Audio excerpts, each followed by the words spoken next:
Welcome to Where to Ski with me, your host, John Morgan. Today we have a special place in Austria, and our guest today is also very special. Grab your skis, let's jump into skiing in Austria. I'm really honored and psyched that our guest, Dave Ryding, is joining us. Dave the Rocket Ryding is an English World Cup alpine slalom ski racer. Most accomplished modern-day British skier of all time. He's competed for Great Britain in 4 Olympics, 7 World Championships. He also won the Europa Cup overall. Dave's best World Cup result was a win at the Kitzbühel slalom. He placed 4th a couple weeks ago at the race at his home ski area of Gurgl, Austria.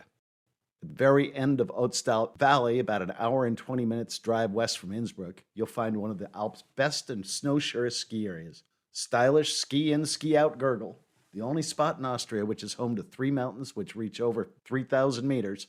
Gurgl is really made up of 2 small villages, Hochgurgl and Obergurgl.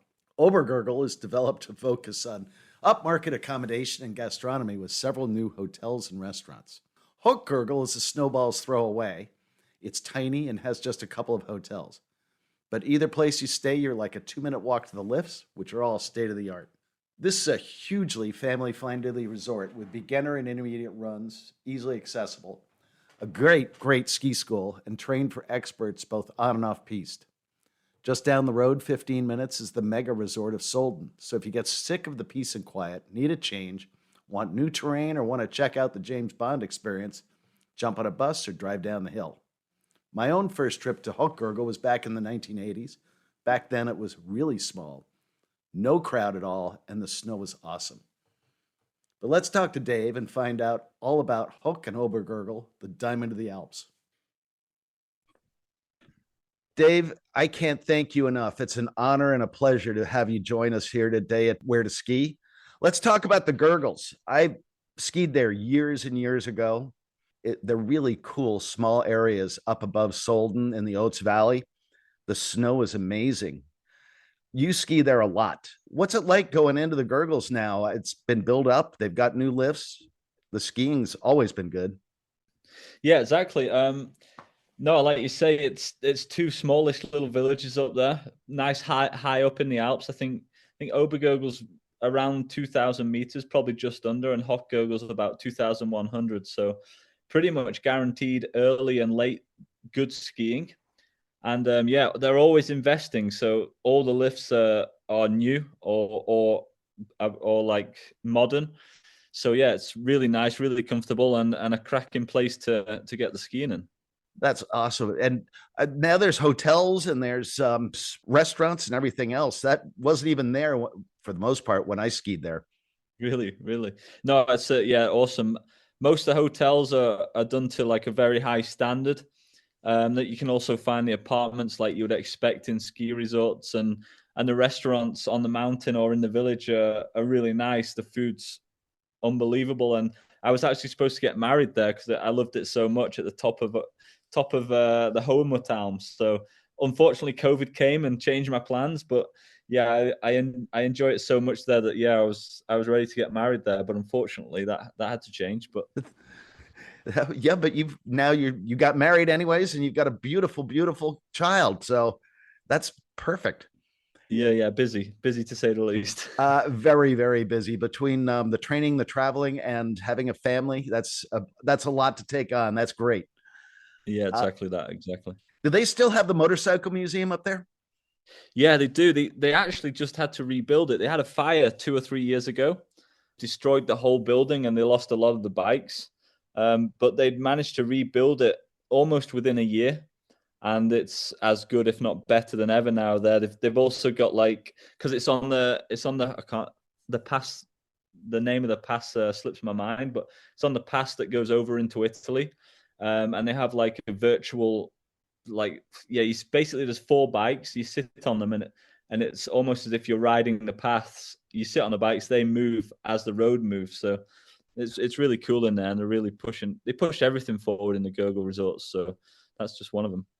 Well, that doesn't surprise me. They're promoting it really heavily. They've got you working there. They had a World Cup slalom this year. Congratulations on your work there. They're doing a lot up there. That's why I wanted to highlight it, because it's a small gem up there, way up in the Austrian Alps. Yeah, Uh, exactly. They call it the diamond of the Alps, and yeah, it really is. It's tucked away. It's probably 50 minutes from the highway, so you're totally away from everything. You go through Solden. If you did want to do other skiing as well as the Gurgles, there's Solden. There's all sorts of other little resorts up the valley. So there's plenty going on, and yeah, loads to do. But the Gurgles are really tucked away at the top, and it's beautiful. so let's talk about skiing there. I know you spend a lot of your time bashing gates on that Yeah. hill. Do you ever get a chance to free ski it and take some hot runs? Occasionally, certainly at the end of the season, or if I'm skiing with some guests there, things like that. But yeah, I do enjoy the skiing around there. I don't really have a preference. Maybe Hoch Gurgl, if you go right up to the top, has some really cool steeper runs, but Obergurgl also from the Homo is it's a nice cruise down back into Obergurgl. So yeah, I don't really have a preference between the two, but yeah, there's the best thing about it is the views you get from both the top of Obergurgl and then if you go over to Hochgurgl, the top of there, it's quite remarkable.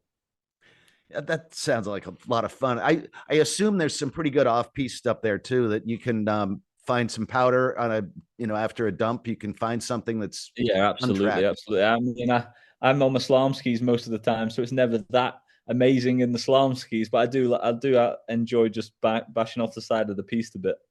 Doesn't I hope Fisher gives you something a little bit longer than the slalom skis to work with when you're not skiing the Well, gates. they would do, but I don't have much time, so I'm saving the request until I finish ski racing, and then I'm going to take advantage of working with Fisher and get myself some powder skis, some free ride skis, etc., and just something that's not going to break my knees or hips every time I ski on it. It's a lot of work and it doesn't always it's not always comfortable to stay on those slalom skis. No, if you're feeling a little stiff, the slalom skis certainly make you feel more stiff. So Looking at the Gurgles again, both Hawk and Obergurgl, it looks like from what I've seen, and it's been a long time since I've skied it. There's some good skiing for intermediates and beginners there too. Do they have a decent ski school? How's that work? yeah, exactly. They've got basically there's one main ski school, but then there's some smaller things that you could join as well. But yeah, how I would best describe it is the runs that are directly out of the hotels are much more mellow and much more intermediate. And then if you venture to the top of either resort, that's where you find the steeper, more advanced ski runs as such. So yeah, it's almost like if you're looking at a graph and the curve of a graph is ever increasing, like like a curve. That's how I describe how your piece go. If you want the steep piece, go to the top. If you want the mellow ones, you've got them straight out of the door. Oh, that's perfect. You spend a lot of time on skis, and when you get to ski with friends or even with some maybe in your family, what's your philosophy about what skiing is for you? This is a harder question. Take a minute if you want. No worries. It's funny. I don't actually get to ski with my family much. I think I've had probably not. I remember I had one morning skiing with my wife about I don't know now 11 years ago, but we really haven't done much free skiing together because if I'm not training, I've got my feet up like I have now on my bed and trying to recover for my next training day. The skiing philosophy as such, in terms of technique or in terms of just how I see skiing. How you see skiing and what it does for your head to for let me put a little context around it. For me, it's a huge amount of freedom. It always has Yeah. been, and it lets it's almost a religious experience whenever I go up on a mountain, especially very early. Yeah, I'd certainly agree with the freedom, sense of freedom, and the sense of nature, and out in the wild, there aren't many rules really. You should stick to the piece and respect others. But you want to go fast, you can go fast. If you want to do some slower stuff, you can do that. So yeah, as far as life goes, I'd say as soon as you get on those pistes, you can pretty much do what you want, and almost the resort is your oyster, and that's what I love as well is a sense of just me and the mountain and nature, and there's no car noises, there's no. It's normally every time you go up there, it smells fresh, and yeah, if it's a bit of a colder morning, then with a sunrise, you can't really beat it. I don't think. I think that's why a lot of us do this. Yeah. Your own favorite day on Gurgl, you may have already described it, but I assume that you've had a couple of really good days that you'd love to recreate. Yeah, I mean, actually, the race day was really, really awesome because I knew how passionate the Gurgl in itself was to have a race, and they've been trying for a long time. And then for me to put on a good performance and finish fourth, just 100th off an all Austrian podium, was a pretty awesome day. And to see the smiles of the organizers and the local people of how the race went, the weather they got, that was really special because I knew it meant a lot to them, and that they did a great job. A sense of skiing, to be honest, it's probably when I just go up there on my own and do a couple of runs, maybe before skiing or after training, and just enjoy, just go all the way to the top and then just ski all the way down, basically, and just takes my mind away from anything. And yeah, like we described skiing before, freedom and doing whatever you want on the snow. Are you going to get a chance to go back to the UK for Christmas, for the holiday? Yeah, exactly. Yeah, I'll have been away for over 4 weeks, but I do get to go back after Madonna for 4 days, and it'll be a nice little reset with the family before taking on the start of next year. Yeah, and you've got Madonna, then you've got what, Schladming after that, I believe. Yeah, Madonna on the 22nd, and then we have the what you class as the 4 classics: Adelboden, Wengen, Kitzbühel, Schladming. But then we've also got a busy February because we go 10 days after Schladming, we have Chamonix. The next weekend we have Bansko in Bulgaria, and then 2 weeks after that we're racing a back-to-back in America. So it gets really busy. Well, sir, we wish you, all of us here that are listening and that will listen, wish you the best of luck this season. Thank you very, very much for joining us today. No worries. Thank you. Have a very, very happy holiday, Dave, and go get them. I'll keep trying. Keep the old body dancing, as I say. Dave, thank you so much for taking the time to talk to us today about skiing Gurgl. You might see Dave training on the mountain, taking a few laps, or at the next World Cup slalom. If you like our podcasts, please share them and listen to perspectives on other areas like St. Anton, Palisades, Tahoe, Aspen, St. Moritz, Jackson, Dolomites, and many others. Thanks for joining us today, and thank you to the Grits Band for the music. He